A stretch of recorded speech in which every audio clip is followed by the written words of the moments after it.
I'm Ethan, I love muzzleloading. We're at the Primitive Range here at the National Muzzleloading Rifle Association. Today, I'm testing out the Brian Kaufman trade gun that we used in the Cabin Fever Challenge. We're gonna do some load development on paper to see if I'm really as bad as I was during the Cabin Fever Challenge. First up, we've got an 8-inch bull posted at 25 yards up the hill here. Okay. To track our speeds, I've got the Garmin Chronograph set up. That was me. Threw that one out. Where? Up high, high left. First up, we're trying a bare patch 6.0 diameter ball with wasp nest on top to keep everything contained.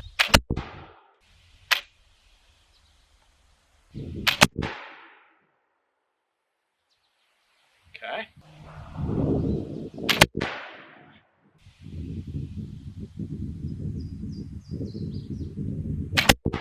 I think it's at about 430. The one on the lower right? Yeah.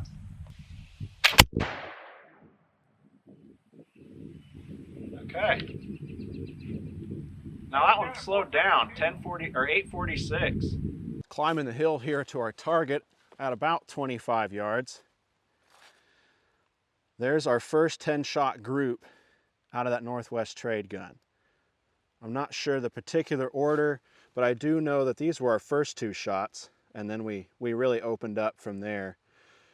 We got 2 outside the black and a lot in the 7 ring, but I think for the first outing, that's not too shabby. So that time we tried it with a straight 6.0 ball with no patch.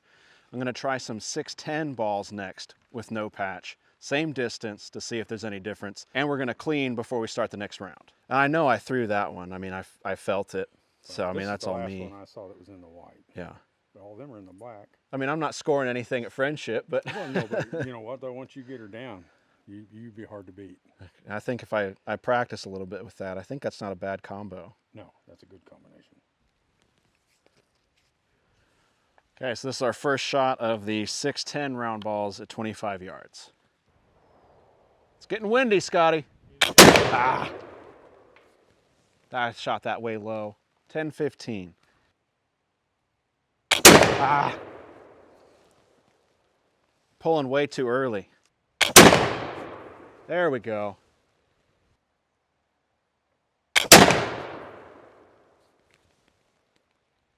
Okay. I'm not doing any better here, Scotty. You're not.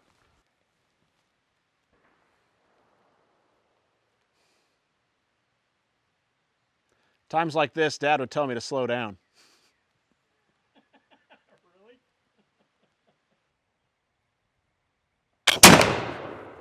There we go. Back in there.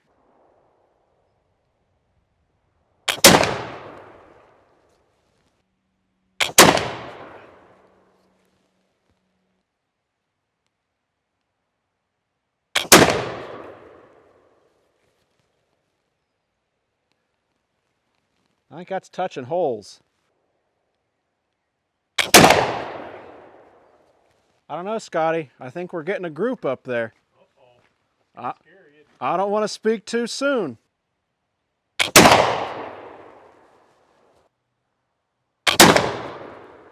average? 993 off a 12 shot string. So we did a mid-round clean after we started dropping these out here. But our last few shots, pretty nice there in the black. We even have a couple shots doubled up. That broke nice, felt nice. I think that 6.10 round ball is a good contender for a bench match, or at a loading bench, or for hunting, just right out the gate where we have 1 shot that counts. In total at this point, I think I have around 40 shots through this trade gun. So we're still in the early stages, but we're getting this figured out, I think. Getting a little more familiar with it. At least they're not everywhere now. Yeah. But it's hard to load. But it's harder to load, when yeah. It's fouled. Yeah. I think that's probably the sprue. I think it is. I wonder if you can roll it between some classic air with the sprue. Yeah, I think you could, or take a file to it or something. Mm-hmm. Well, that was pretty good, even. But these, that right there, man, all those felt good. So what were your first ones? My first one, first 2, that's the first 1, 2. Then you said you shot one over here about 3. Yeah, 3 o'clock. And then I saw these. Yeah. And then these must have been your last ones. I think these were some of our, I cleaned and had 4 or 5 shots after that. And all of those felt good. Find some cushions and stick there and see what that does. Exactly. Yeah, that's what I'm wondering. What's going to happen? Just a card. Yeah. But I think on that 610, 5 shots max. Yeah. And you really need to wipe it. Right. So this is our 6.0. That's a total difference, don't you think? All over the place here. And these are... But they're starting to group over here. We've got, I've got the flyers. Right. But... Yeah, but your groups are a lot better. It's a lot better, yeah. I mean, I know you like to keep them all in here, but... Well, yeah. That's possible. I'll never be as good a shot as my dad. Started cleaning, I lost a patch. But we shot quite a bit here at 25. I have half a notion to keep shooting at 25, but I kind of want to see what 50'd be like. So I don't know. We're going to take a little time here and clean. See what kind of trouble we can get into. This is kind of a field clean for me. I'm using a 50/50 dish soap and water in that little blue sprayer.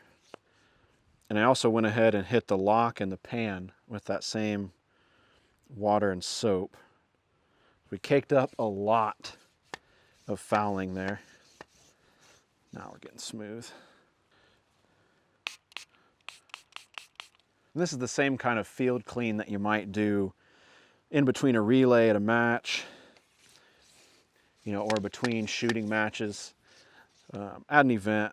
I'm not going through and getting it to a bright polish, but I want the patch to go up and down really without any fouling resistance. And then towards the end of the day, I'll give it a nice deep scrub. After the Cabin Fever challenge, I used a funnel and just poured some water down the bore with a toothpick in the touch hole. That really loosened things up. And I really thought that was nice and easy. But right now I'm at the range. I don't have a bucket of water or anything. So I'm kind of doing this field clean with just a solvent and patches.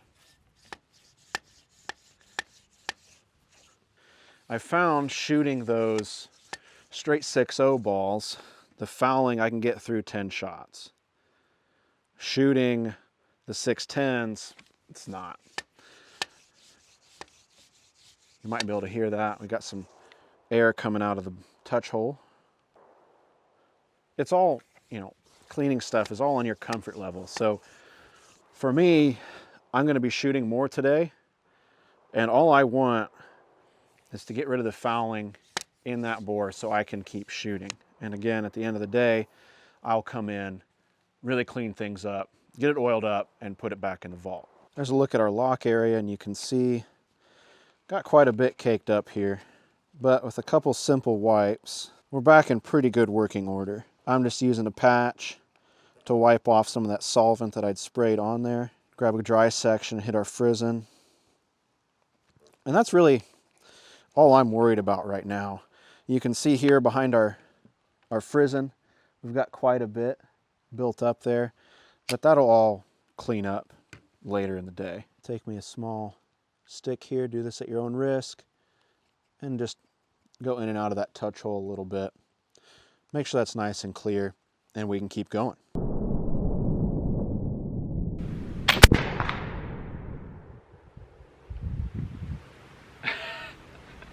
Knocked my whole target over.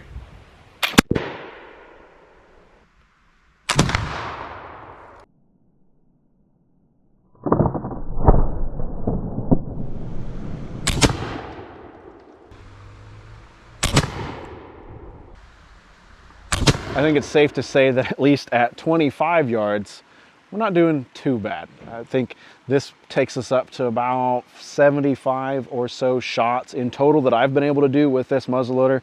And I think we're getting better and better and better.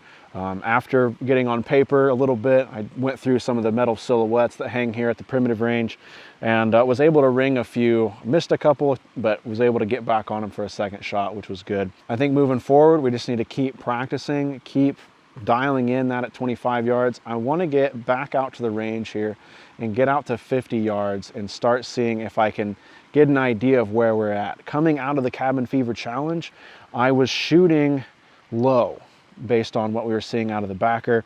And once I pulled up a little bit for that 50-yard target, I was able to get it on the black. And I think we're gonna see something similar. At 25 yards, I can pretty much do a nice center hold and be fairly comfortable.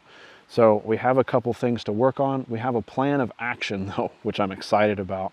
So we have something that we can use for fun, and we have something that we can use for more precise shooting, as much as I can be precise with a smoothbore here. But another really great day at the range, and just fantastic. So thanks for coming along with us. Once again, I'm Ethan. I love muzzleloading. Thank you so much for watching. We'll catch you next time.